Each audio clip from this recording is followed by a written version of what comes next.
Their closest living relative would be frogs. They live part of their life cycle in the water and part of their life cycle on land. Their body shape is more what you think of for lizards. They are an endangered species. What they're talking about are salamanders. These cute little creatures live in aquatic areas around the world, but locally, within Austin, Texas, they wander around the Barton Springs area.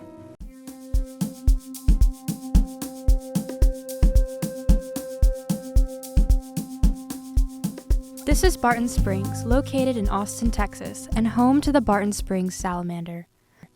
Though it may seem like a regular community pool, it is actually fed from underground springs that have been around for millions of years, pumping water from underground aquifers to the surface.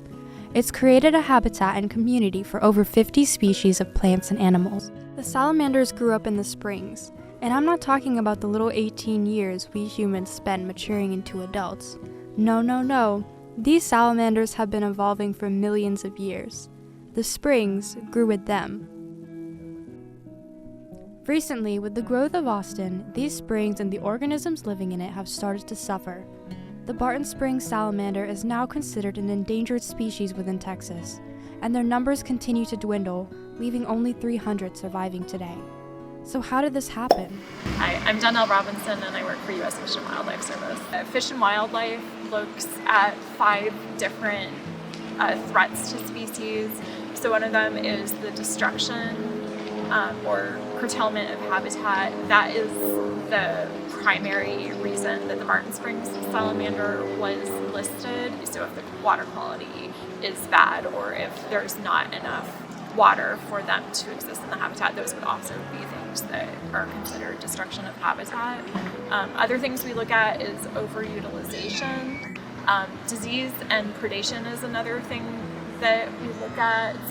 We also look at regulatory mechanisms and whether or not there's existing ones that are already protecting the species. And then finally, if there's anything else such as climate change that could be affecting them. Luckily, we have a city that strives to protect its environment where it can. They have a habitat conservation plan with U.S. Fish and Wildlife for Barton Springs Pool. So there are salamanders in Barton Springs Pool, and recreation in the pool can affect the salamander. But because of that, they've dedicated to doing all of these other measures to help protect them. So they monitor 4 different populations of the salamanders in Floker Park. They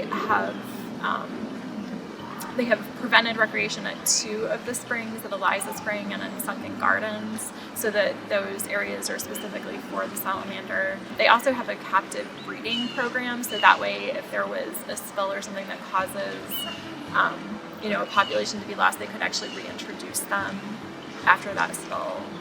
And they do research on the salamander, so they're doing a lot to protect them. As we can see, the city of Austin has done many things to try and protect these salamanders, but in all reality, what they are doing is protecting them from you and your harmful actions. Yeah, you're partly responsible for this salamander's extinction. 2 of the major threats salamanders and other aquatic wildlife face are urban runoff and water pollution.